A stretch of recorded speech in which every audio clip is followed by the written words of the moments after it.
Now the latest from ITV News Anglia with Becky, Jago and David Whiteley.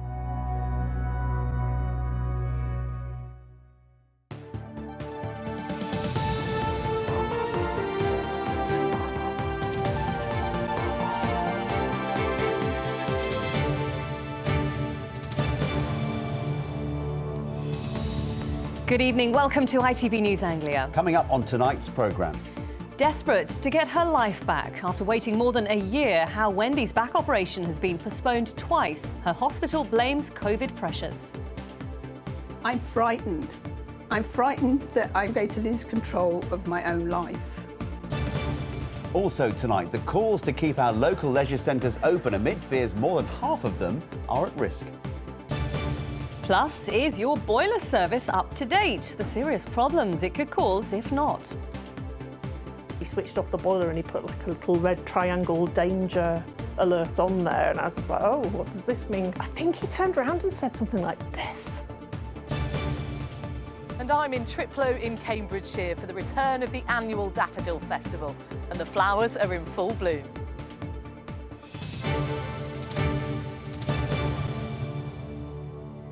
Hello from David and from me. Welcome to the programme. First tonight, the pain and frustration for people across our region waiting to go into hospital for an operation. 2 years of the pandemic has left more than 6 million people on a waiting list. And with COVID cases on the rise again, some hospitals haven't been able to carry out all of their routine operations. And the number of people in hospital who've tested positive for COVID rose by 22% last week. Sophie Wiggins has been talking to one woman from Cambridge who's just had her operation cancelled for a second time. When will the pain end? A question Wendy Whiffen from Sawston in Cambridgeshire has been asking for a long time. She has a nerve condition that causes her severe back pain and numbness in her legs. After a year-long wait, an operation to treat it was cancelled for a second time, and she feels like she's back to square one. I do struggle mentally regarding this because I'm frightened. I'm frightened that I'm going to lose control of my own life. I can't go to work because I'm in pain, or, I'm trying to go back to work, but I don't know what's going to happen the next day. Wendy's surgery was supposed to be here at Addenbrooke's Hospital in Cambridge. Not only have they seen a stark rise in COVID admissions over the last week, which means there are less beds for post-op patients, but they also currently have around 190 staff members off with the virus. In a statement, the hospital said, "We would like to apologise to patients who are waiting for surgery. Planned care waiting times have increased following the pandemic, and we are working extremely hard to carry out as many operations as possible while keeping patients and staff safe." And Addenbrooke's isn't the only one. Several hospitals around the region are dealing with similar backlogs. At Peterborough City Hospital, the wait for something like general surgery is currently 26 weeks. And at Northampton General, it's even more at 31 weeks. Healthwatch, which represents patients in the region, says it's vital hospitals keep people aware of their progress towards treatment, while unions say delays are being compounded by a staffing crisis in our hospitals. The government needs to put its money where its claps and mouth are around supporting NHS workers, bringing in a proper pay rise this year so that the staffing crisis is reduced. And we're not having to cancel people's operations because there just aren't enough people to do them safely. It's not just the pain that worries people like Wendy. She's been off work for several months and can have no more sick pay. I'm frightened that we're going to get behind on bills. And like I said, I'm not the only one in this situation. I need to move on with my life. I need normality, as you might call it. I need my mental health to improve. I want to enjoy my grandchildren. I can't do any of that because it's too painful for me to pick them up. Wendy now has another appointment booked for April, but she says she's afraid it will get cancelled again. In the meantime, the waiting game goes on and she continues to desperately hope she'll get the surgery she needs soon so she can get her life back on track. Sophie Wiggins, ITV News in Cambridgeshire. Next, an inquest has heard that Corey McCaig probably wouldn't have known much about it if he were asleep in a bin which was tipped into a waste lorry and died. The RAF gunner disappeared after a night out in Bury St Edmunds 5 years ago, but his body has never been found. Today, the inquest into his presumed death heard from a pathologist. Russell Hookey was there for us. Good evening, Russell. What's been said today? Well, good evening to both of you. As you can imagine, a very troubling day for Corrie's family listening to that evidence. They arrived this morning at the end of 2 weeks of evidence, and as you say, Corrie is believed to have fallen asleep in a commercial waste bin in Bury St Edmunds and died when he was tipped into a bin lorry collection earlier in the week. We heard from the manufacturer of that lorry, that's Dennis Eagle. They were able to describe the mechanical action of what happened within that vehicle. Today we heard from the Home Office pathologist, Dr. Nat Carey, about what sort of injuries might be sustained if someone was inside. Now, he said you had to remember that a vehicle of this type was designed to crush and compress rubbish. Therefore, it's very easy to imagine what kind of injuries might result. He was also asked about the alcohol in Corrie's system, whether that might have been contributed, whether that might have contributed to his death, if that indeed happened. He said, well, that would have prevented Corrie evading any injuries within the lorry, but it wouldn't have medically contributed to his death. And he finished off today by saying that whatever had happened to Corrie, if he had been in that lorry, would have been very quick. Corrie would not have known anything about it. Now, the inquest will continue on Monday and is expected to conclude by the middle of next week. Russell, thank you very much. In other news, a hospital cleaner who stole from dead patients in the Edith Cavell Centre in Peterborough has been jailed for 5 months. 32-year-old Erica Pusknight admitted theft at Peterborough Crown Court. The centre on the site of Peterborough City Hospital houses mental health wards for adults and older people. The court heard staff noticed items going missing, including medical supplies, drugs and bank cards. Some people won't be able to afford to use their cars unless fuel prices are cut. That's the message to the Prime Minister from an Essex MP. Robert Halfon, who's the MP for Harlow, has written to Boris Johnson asking for fuel duty to be reduced. It comes as petrol prices hit £2 per litre in parts of the country. 53 other Conservative MPs have signed the letter. Now, ITV News has been given exclusive access to research that shows the fitness and leisure industry is in real trouble, with the sector's energy bills set to increase by up to 150% this year. Well, the body that represents the industry said it could lead to hundreds of closures, with a recent study showing more than half were at risk. And that study was before the energy price hikes, which is set to put even more pressure on our leisure centres. Amrit Birdie has this report. Across the country, waiting lists for classes at the local leisure centre are as long as they have ever been. And yet, at the same time, many are facing the risk of closure.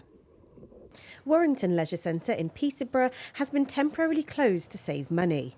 I'm concerned the fact that people cannot now use this facility like they used to. And when we consider what we've got going on at the moment, there's a lot of mental health issues, and people want to get out and do things, and now all this youth that were using the skate park, you know, the skate roller skating, and now what are they doing? They're not roller skating, and they should be.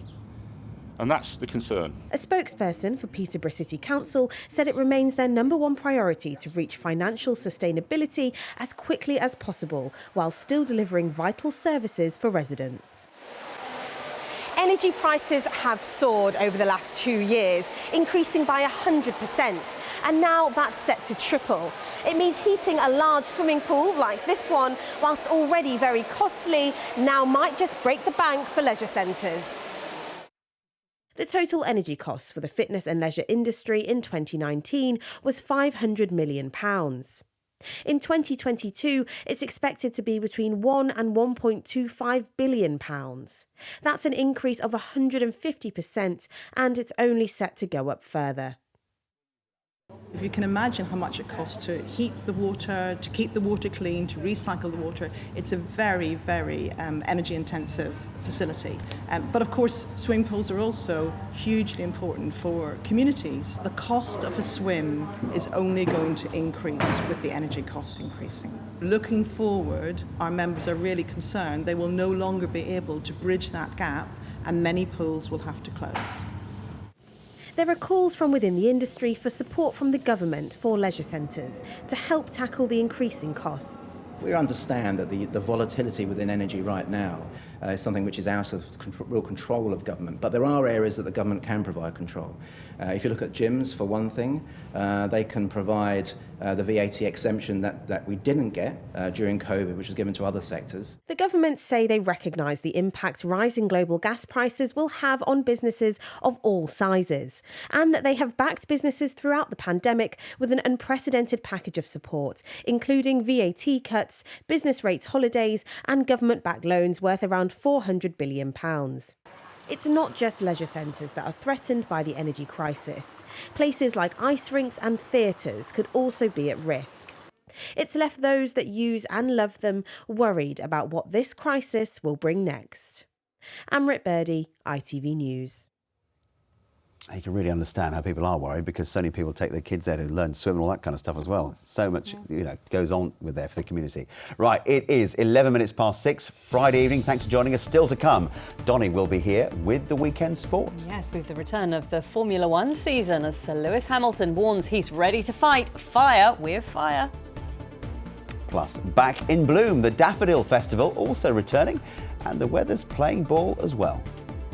Yes, there's a spring in temperature into next week. Lots of sunshine this weekend. I'll have the full details of the forecast for you coming up shortly.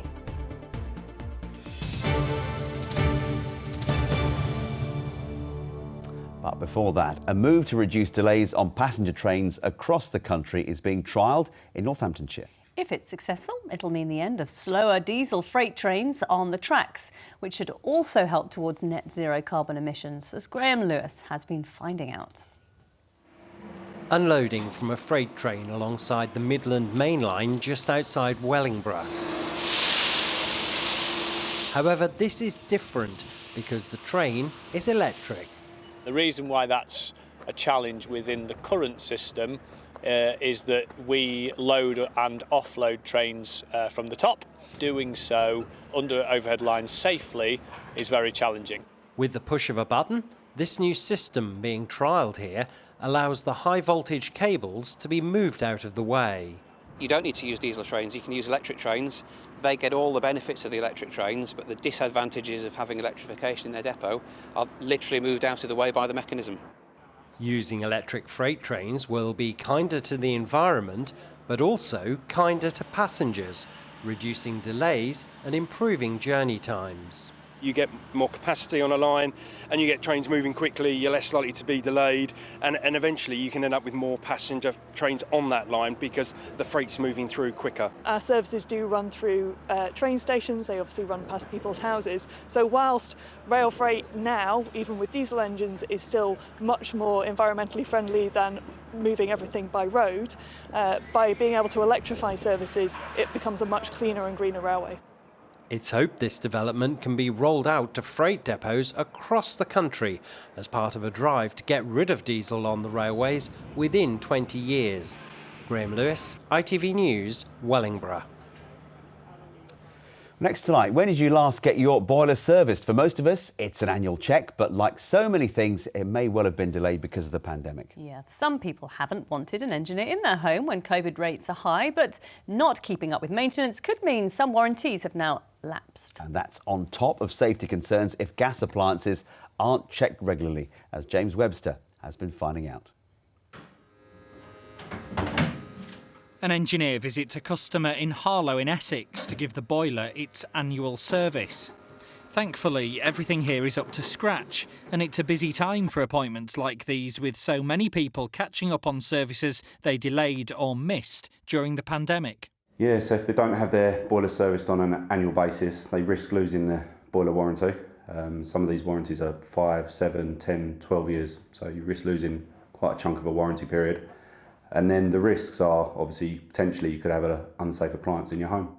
Some companies granted extensions to warranties on their boilers, while so many people avoided inviting engineers into their homes. But experts say it's important those services and inspections are now carried out. We are finding that it's just incredibly busy at the moment, and we're urging customers, if you haven't had your annual gas safety check, it's really important to do that. Nobody wants to wake up on a on a winter morning and find that, that they've got no hot water and no heating. So, how easy is it to get a gas engineer? Oh, hello, I need an appointment for someone to come and service my boiler, please. I've been making some calls to find out. Well, that was an hour or so of ringing round. I've just spoken to 5 of the biggest service providers there are. A couple of them said they could get somebody to me within a week. Another one told me it will be 2 weeks. But British Gas, they're the biggest provider of gas services. They said they didn't have anyone available until the end of April, and Vaillant told me it will be May at the earliest, blaming their delays on COVID. The availability of engineers will vary depending on where you live and what kind of service you need, but missing a service can have serious consequences. 6 years ago, Jo noticed various unusual symptoms which were being caused by carbon monoxide leaking into her loft, which would have been picked up sooner if an engineer had been to visit. I'd be walking down the road to work, catching the train and just kind of feeling like I was zigzagging a bit as I was walking, you know, you're not kind of steady on your feet. There was one time my daughter sat on the bed and suddenly just vomited all over the bed, and, you know, she's not a sickly child. She doesn't do that sort of thing. She's since moved house, but now makes sure her boiler is regularly checked. We should have had a gas safety check back in the January, and it didn't happen until the April, when the gas safety inspector was doing the inspection, and he switched off the boiler and he put like a little red triangle danger alert on there, and I was just like, oh, what does this mean, kind of thing. And I think he turned around and said something like death, and I was just like, well, this is a bit dramatic. You know, at that point it hadn't occurred to me, and then it was only afterwards I was thinking, actually, we've had a carbon monoxide leak and we could have died. And as well as safety concerns, at a time we're all facing rising gas prices, engineers also point out that keeping a boiler running efficiently can contribute to saving on your bills. James Webster, ITV News. Well, following James's investigation, British Gas told us that when demand is high in winter, we need to prioritise vulnerable customers and emergencies. So there may be a slightly longer wait for a non-urgent appointment, such as a routine boiler service visit. Meanwhile, Vaillant say there are no delays in emergency repairs or responding to safety inquiries, as these take priority. There are, however, some small delays with routine servicing as a result of the pandemic, but we're working tirelessly to reduce the backlog.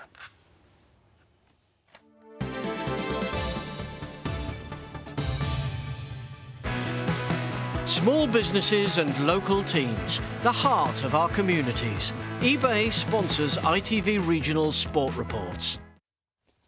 Yes, Donny has joined us for Friday Sport, and we're starting with fighting talk from the 7 times world champion, Sir Lewis Hamilton. Yes, and after the controversial end of last season's Formula 1 World Championship, the Stevenage-born racer is vowing to fight fire with fire in his bid to win a record 8th Drivers' Championship.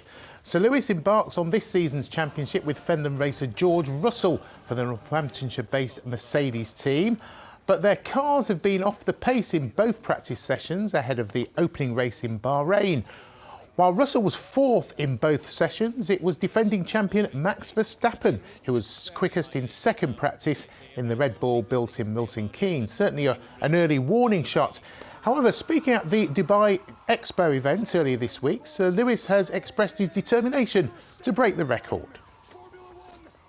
It's impossible to know what the future holds and what it would feel like. But doing something that no one else has done, of course, it'll be mind-blowing. And I think I know it would mean so much to all of us that go through all these different emotions through the year, those that are on the road with me, and whether you're at home or at the racetrack, you're there with me in the car and I'm carrying you with me, and still I rise, right?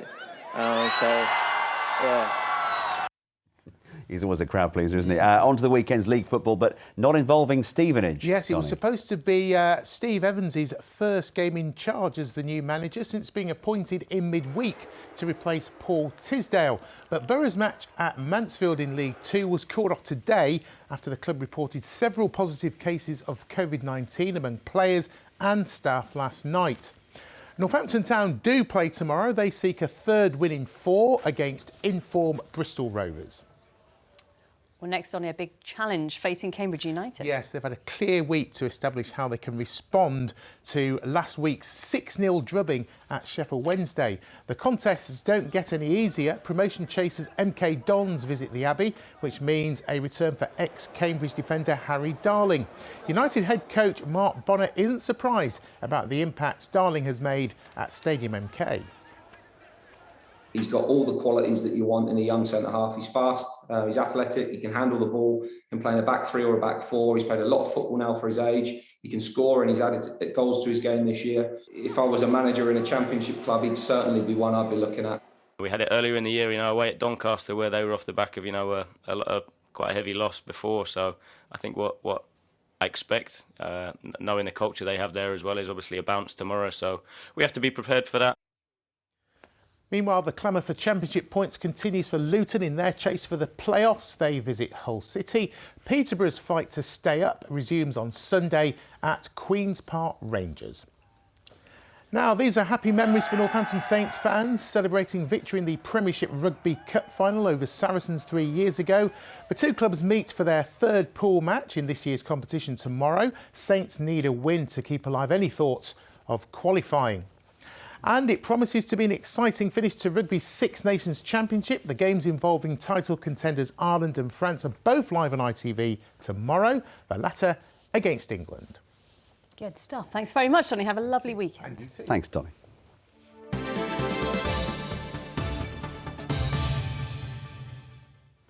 Well, coming up this weekend on ITV, a special programme looking at the war in Ukraine, told through the pictures and voices of those on the front line as the historic events unfold. Yes, it includes Jana and her daughter, who spent 3 weeks living in a city under siege.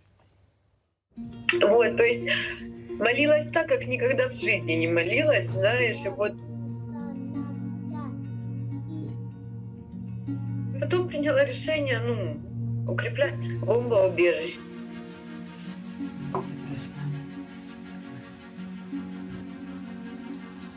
Бомбоубежище, не знаю, я верю в то, что оно спасет. Мы надеемся только на чудо, я не знаю. Молимся. And you can see more from Ukraine, voices from the front line on Sunday on ITV at 10:15 at night. Well, with more from Ukraine and the rest of the national stories, here's Charlene to tell us what's coming up after us at 6:30. Anger at P&O ferries and accusations of inhumane behaviour. It is utterly disgraceful and people will be shocked at what has happened. As protests take place at ports across the country, the Archbishop of Canterbury brands ill-treating workers a sin. Russia ramps up attacks targeting previously safe areas in Ukraine where many have sought sanctuary. COVID infections rocket in all parts of the UK, so could another booster slow the spread? Rachel Blackmore for Henry de Bron. And Rachel Blackmore becomes the racing queen of Cheltenham with victory in the Gold Cup. All those stories and so much more at 6:30.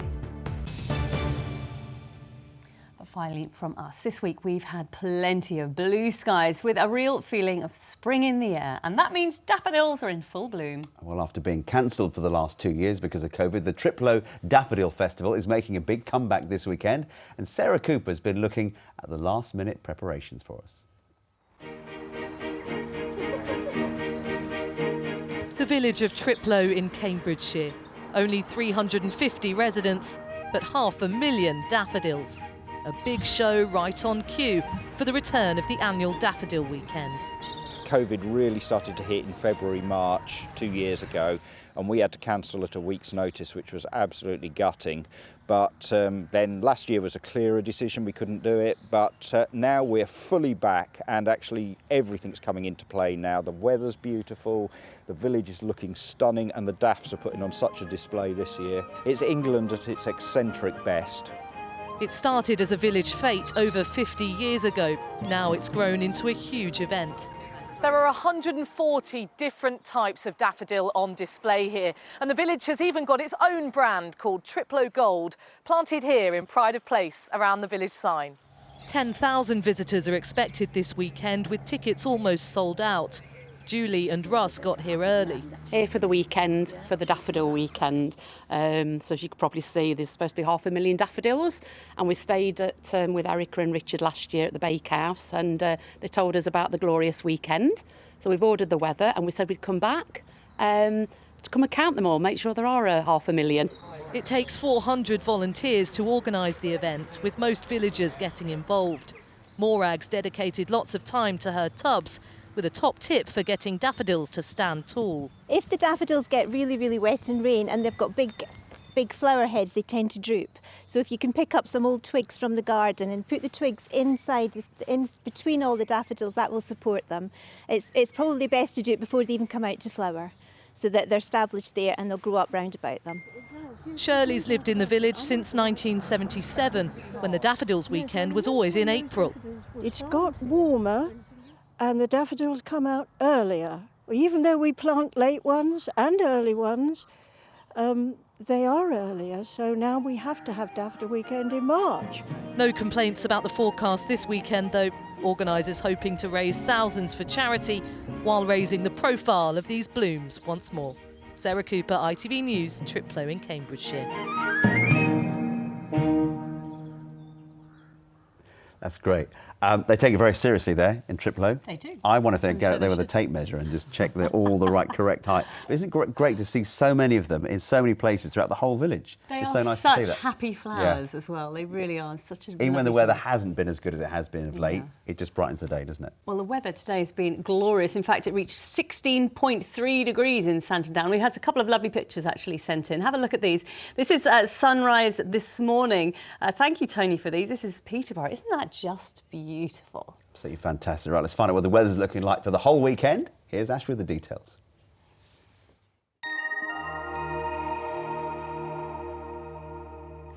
Greater Anglia sponsors ITV Anglia Weather.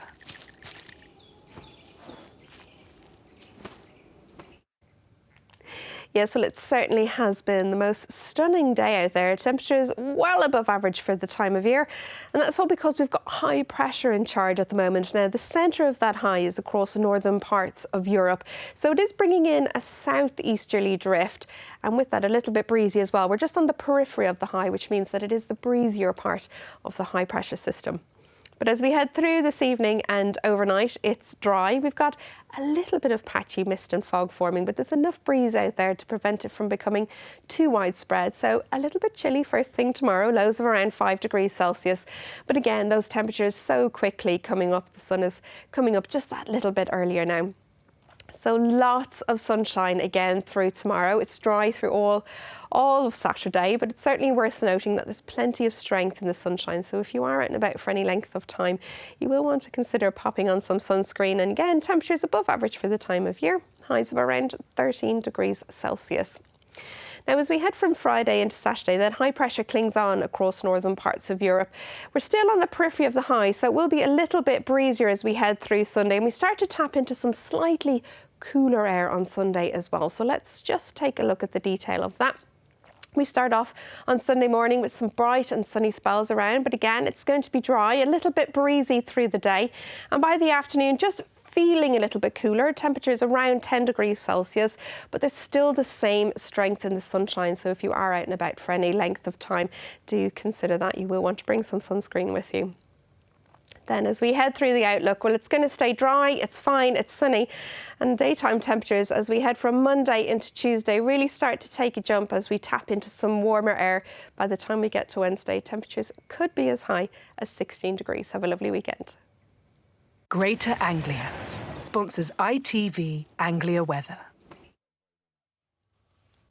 Just at the right time to turn the heating down. Thank goodness for that. Exactly. Save a few pennies as well. Well, I hope you have a lovely weekend, and we'll see you on Monday. Take care. Have a good one. Bye-bye.